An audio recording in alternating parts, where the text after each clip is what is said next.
Dear researchers, practitioners, and policy makers, I am Amar. On behalf of my colleagues in the organizing committee and expert committee of the International Symposium on Regenerative Ecosystems, I'm here to provide some clarifications and guidance on how to conceptualize papers and cases for submission to this symposium. The brochure does provide the context, the response, and the approach of this symposium. Nevertheless, we know that the context is becoming unsustainable because of the increasing uncertainty, vulnerability, and inequality. The responses have been in terms of circular economy, social and solidarity economy, and ecological economics perspective. Here we have attempted to see if we can find a design and systems thinking approach to analyze the degenerative and regenerative processes leading to these unsustainable ecosystems. Therefore, the purpose of this symposium is to deliberate on the design factors from system science perspective that can facilitate ecosystems to be regenerative. You can see the different ecosystems. You can pick up any of the ecosystems for your analysis and suggestions. You can pick up any of, whether natural ecosystems or indigenous ecosystems, rural ecosystems, urban ecosystems, or industrial ecosystems. Having chosen any of the ecosystems, you may choose any of the dimensions or multiple dimensions, which are termed as themes of symposium. Interestingly, you will see these themes or dimensions are primarily either relating to economic activities, which say primary, secondary, tertiary production and organization relate to economic activities.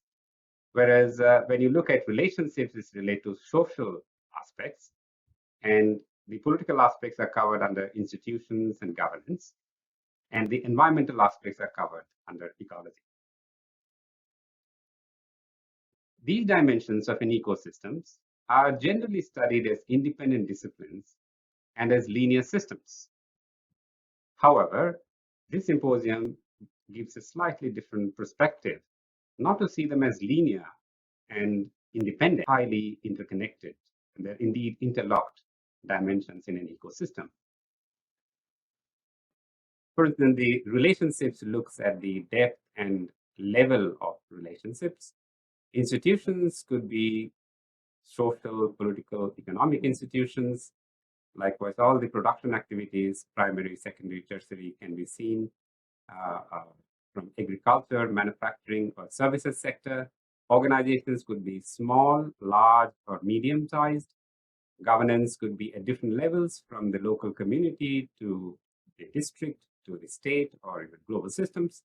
And ecology also at different levels, whether at a GP level or a ward level or a district level or even a state or global level. The nature of interactions determines, and the intent of the human actors determines the kind of output or outcomes that we see. So there is a deeper interconnected interaction that's taking place, which leads to the kind of outcomes that we see today. Now, taking these themes to specific topics, under each theme or track or dimension, we have identified for you a tentative list of topics. And you can see that there are several topics that are listed out here, but this is just an indicative list. The researchers are welcome to develop their own papers and cases related to other topics as well, or subjects: engineering, technology, cybernetics, or ecology, or natural science, or physical science, or theological studies, or philosophy. It can be from any topic, but they should try to see from the design and system science perspective in the context of any one of the ecosystems that you'd like to focus on. Now, the next level that, as researchers, we all know, is to look at more detailed variables that impact or are part of a factor. So for instance, if you take relationships, the factor sense of interdependence can be seen from a spectrum of low interdependence to very high levels of interdependence. So we know that when there is low interdependence, there is distrust, there is competition. On the other hand, when there is high level of interdependence, we see there's a high level of trust and high level of cooperation. So one can similarly look at institutions, the specific factors, and look at the spectrum of each of these factors. For instance, interaction intensity can be very shallow or it can be very deep, high interaction intensity or low interaction intensity. And depending on the nature of this factor, the nature of interactions would produce a different kind of result. Likewise, if one can see from in any of these tracks or themes, take each of these factors and see the spectrum of each of these factors and see how this nature of factors have an impact on the outcomes of the regenerative or degenerative processes. If you take this further, if you look at the spectrum of different topics, it enlarges into a large, complex box. And one can see these spectrum in the next slide that I'll show you. And it can be many variations to the nature of the factors that one can think of.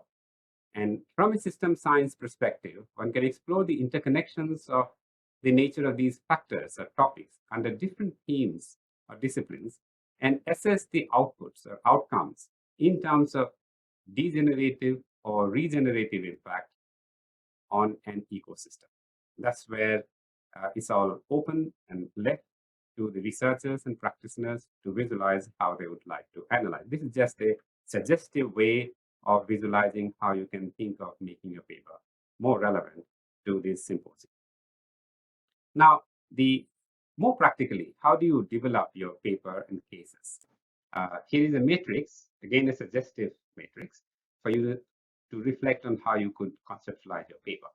Now, there are different ecosystems that you can see, and there are different dimensions or themes and tracks of the symposium, and you can pick up any of the cell or multiple cells in your analysis. First of all, let's pick up, let's say, one of the ecosystems, the rural ecosystem. Once having chosen rural ecosystem, I may then see what are the specific factors from different tracks or dimensions that I'd like to study. For instance, I may say that I'll pick up the sense of interdependence from the relationship dimension, farm diversity from the primary production dimension, and scope of activities from organizational dimension.